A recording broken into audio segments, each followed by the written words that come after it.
আসসালামু আলাইকুম প্রিয় দেশবাসী। রেজিস্ট্রেশন আইন সংশোধিত 2004 বিগত 1/7/2005 তারিখ হইতে এই আইনটি কার্যকারী হইতেছে। এই আইনের অধীনে যে সকল ডকুমেন্ট রেজিস্ট্রি করিতে হইবে তা অত্র ভিডিওর মাধ্যমে আপনাদের সম্মুখে প্রকাশ করিতেছি। 1 নম্বর, স্থাবর সম্পত্তি দানপত্র বা হেবানামা দলিল। 2 নম্বর, মুসলমানদের ব্যক্তিগত আইন শরীয়ত মোতাবেক প্রদত্ত হেবা সম্পর্কিত দলিল।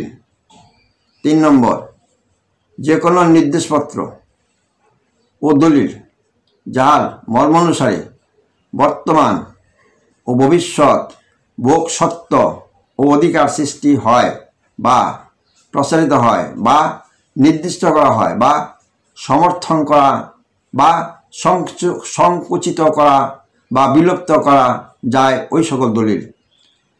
4 নম্বর, যে সকল দলিল দ্বারা টাকা পয়সার লেনদেন করা হয় ওই সকল দলিল। 5 নম্বর, যে সকল লিজ দলিলে বাৎসরিক খাজনা নির্ধারিত থাকে ওই সকল দলিল।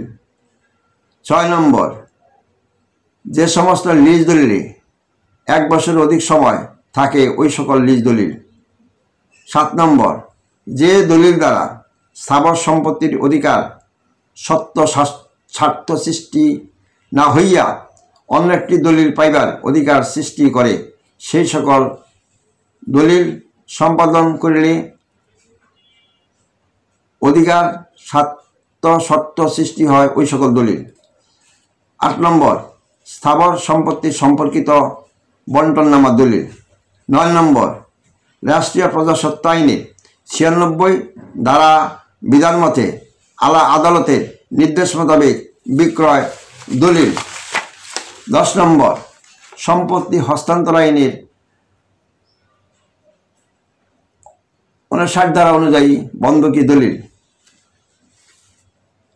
11 নম্বর, সরকার কর্তৃক কেবল স্থাবর সম্পত্তি অনুদান দলিল।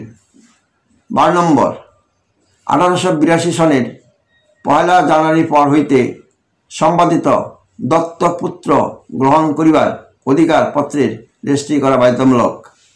13 নম্বর, বিগত 1/7/2005 তারিখ হইতে বন্ধকি দলিল রেজিস্ট্রি করা বাধ্যতামূলক করা হয়েছে। 14 নম্বর, 1908 সনের রেজিস্ট্রেশন আইনে 100 টাকা কম মূল্যের দলিল রেজিস্ট্রি করার বিধান ছিল না।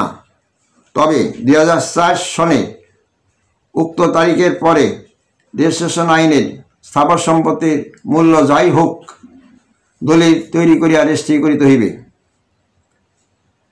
রেজিস্ট্রি না করার ফলাফল,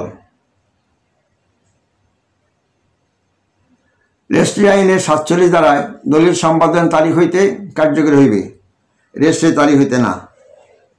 এবং 49 ধারায় বলা হইয়াছে অরেজিস্ট্রিকৃত দলিল দ্বারা সত্ত্ব সৃষ্টি হইবে না এবং রেজিস্ট্রিকৃত দলিল অরেজিস্ট্রিকৃত দলিলের উপর প্রাধান্য লাভ করিবে এবং সাক্ষী হিসেবে গণ্য হইবে। সবাইকে ধন্যবাদ। আরও বিস্তারিত তথ্য জানার জন্য যোগাযোগ করতে পারেন 01711337467। লাইক করতে পারেন, শেয়ার করতে পারেন, কমেন্ট করতে পারেন।